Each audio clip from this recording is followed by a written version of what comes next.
नमस्कार दोस्तों आज़ादी के अमृत महोत्सव के सिलसिले में कुछ एक बातें हैं जो हमें आपस में बांटनी ही हैं।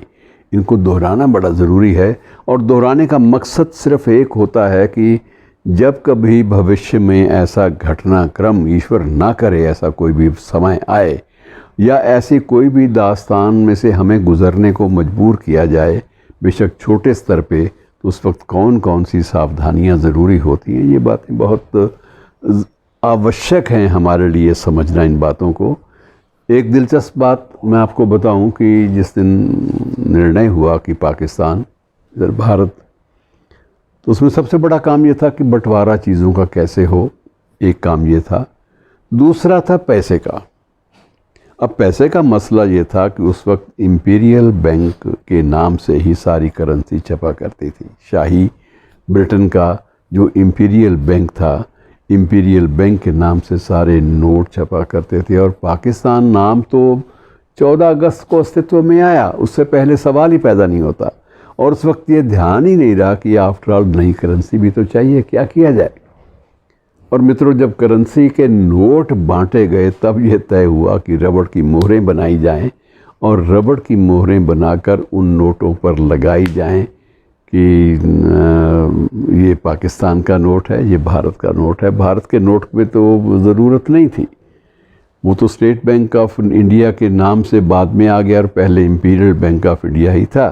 वो चलता रहा क्योंकि इंडिया शब्द उसमें था। और इधर जो था, सबसे बड़ी दिक्कत ये थी कि पाकिस्तान का तो कहीं नाम ही नहीं था, तो करेंसी नोटों पर रबड़ की मोहरें लगाकर पाकिस्तान जो है उसको स्टैंप किया गया नोटों के ऊपर और उसके बाद प्रचलन में आए।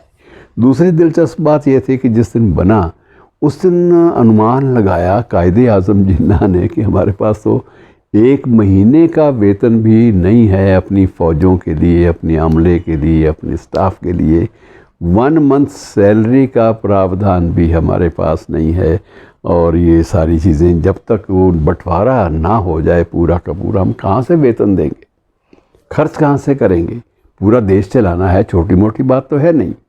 तो उस वक्त सबसे बड़ी बात ये थी कि जिन्ना एक एडवोकेट भी था और उसका जो शाही ख़ानदान थे, रियासतें थी, उनमें भी उसका अपना व्यक्तिगत रसूख भी था। तो बहावलपुर रियासत का जो नवाब था वो संयोगवश कह लीजिए कि ये जिन्ना का वो क्लास फेलो भी था, कानून की कक्षा, दोनों ने कानून की शिक्षाएं जो हैं वो इंग्लैंड से, दोनों ही बार एट लॉ हुए थे और दोनों ने एक ही सन में, एक ही वर्ष में वहाँ से कानून की डिग्री प्राप्त की थी। नवाब को ज़रूरत नहीं थी कानून की डिग्री लेने की, लेकिन अब बड़े घरों के बच्चे बाहर पढ़ने जाते हैं, तो इसी नाते से उनकी मुलाकात जिन्ना साहब के साथ भी हुई। और जिन्ना और दोनों नवाब जो बहावलपुर के नवाब थे, दोनों के बीच में गहरी दोस्ती हो गई। उसी दोस्ती का हवाला देते हुए जिन्ना साहब ने सबसे पहला संपर्क अपने दोस्त अर्थात बहावलपुर के नवाब से किया। सबसे पहला संपर्क कि भाई बात यह है कि अब मुल्क नया बन गया है, तुम्हारी रियासत अभी तक इसमें विलीन नहीं है, वो इंडिपेंडेंट है, लेकिन देश तो चलाना है और इस्लाम पर आधारित देश बना है और तुम भी इस्लाम के शरिया अर्थात कानूनों में, इस्लामी कानूनों में विश्वास रखने वाले इंसान हो।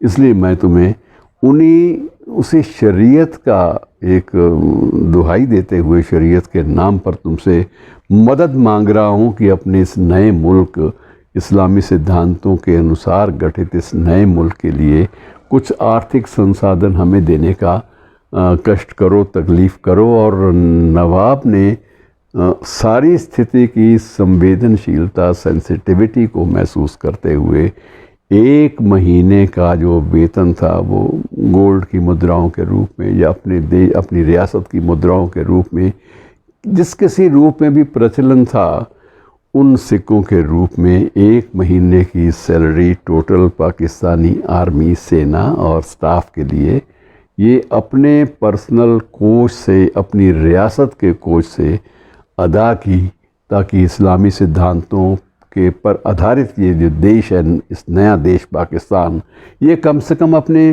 स्टाफ को सैलरी तो दे सके। अर्थात मित्रों, ये काम भी कितना पेचीदा था कि एक नया मुल्क बना है और उस मुल्क जो मना है उसके पास अपनी लोगों को, अपने कारिंदों को देने के लिए सैलरी का बंदोबस्त भी नहीं है। तो ऐसी बहुत सारी दिलचस्प बातें हैं जो इस विभाजन से जुड़ी हुई हैं, और हमें कोशिश करनी चाहिए कि अपने अपने संसाधनों से इस बारे में जितनी भी सूचनाएं प्राप्त करें उन्हें आपस में बांटें। शुक्रिया।